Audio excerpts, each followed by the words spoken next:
Kusugan sa pagsaysay ang mga panit sa akong kinabuhi. Tuguti ako sa papangayaw katawaran, labi na sa mga magtutulo sa kalambong Kuya, parang background ang seroy. mga ginikanan, mga bisita, mga kauban ng graduates o completers, mga learners o tanan nga ni akaron, mayong buntag kaninong tanan. Ako tuod si Glyza Balistoy Laganaw, usa sa mga graduates sa atong eskwelahan, ang Kalambong Elementary School.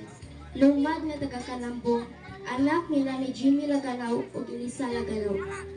Aduna ako ay kulong ang mga igsoon, lalaki nga naa sa high school na karon.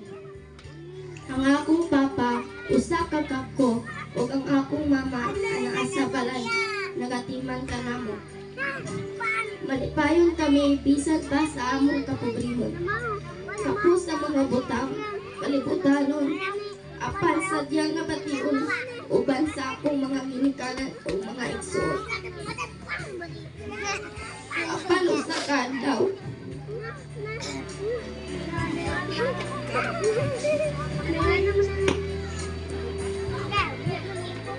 Niya tutoy 2019.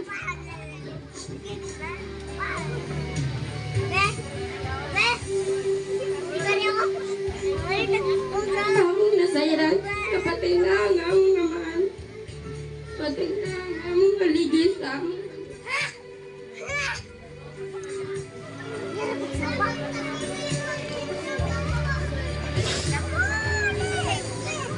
Paligid sa among pamilya.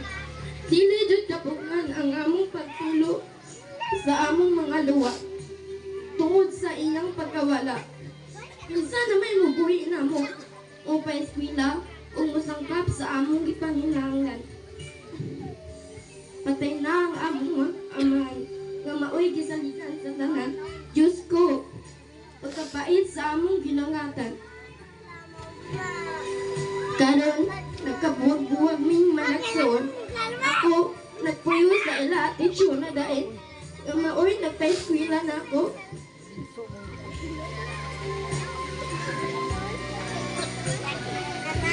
Nagpakaon, mamataog sa iyo, manghilo. Magdigamo o gumpang mga trabaho. Usan ako kay suon, isagok usan ni Ate Joan Gapas.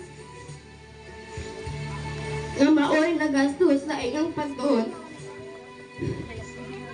Ang akong mama, usap, maoy nagatiman ni Nanay Pilay.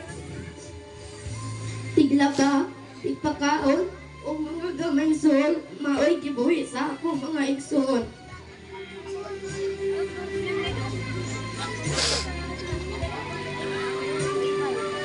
Paniwaan sa pagkaon, bawon o sa mga tampon. Apan, wala ni pasagi sa Ginoo ni inyong tanan. Labi na, nga ako usa sa mga napili nga CFC, ang COP Scholars. Dako kayo kiniog papang sa akong pag-eskwela. Nakahatag kini nako o paglaom nga makalampos pohon. Ako mapasalamat usab sa akong teacher ug sa ubang magtutulo sa among eskwelahan sa inyong nga tambag ug tabang sa panahon nga kami adunay problema. Salamat ninyo mga teachers. Salamat usab sa akong mga amigo nga daliran na akong masampit. Salamat ninyong tanan. O kaninyo, ako mga classmates o pang kabataan nga doon na pa'y amahan o ginahan. Pangga sila, respetuhan sila. Kalisod na bisan usa nila ang mawala. Magtarong ta sa atong pag-eskwela, bisan pa sa atong kawadon. Atong kaputon ang atong ambisyon, basin ra kita buligan o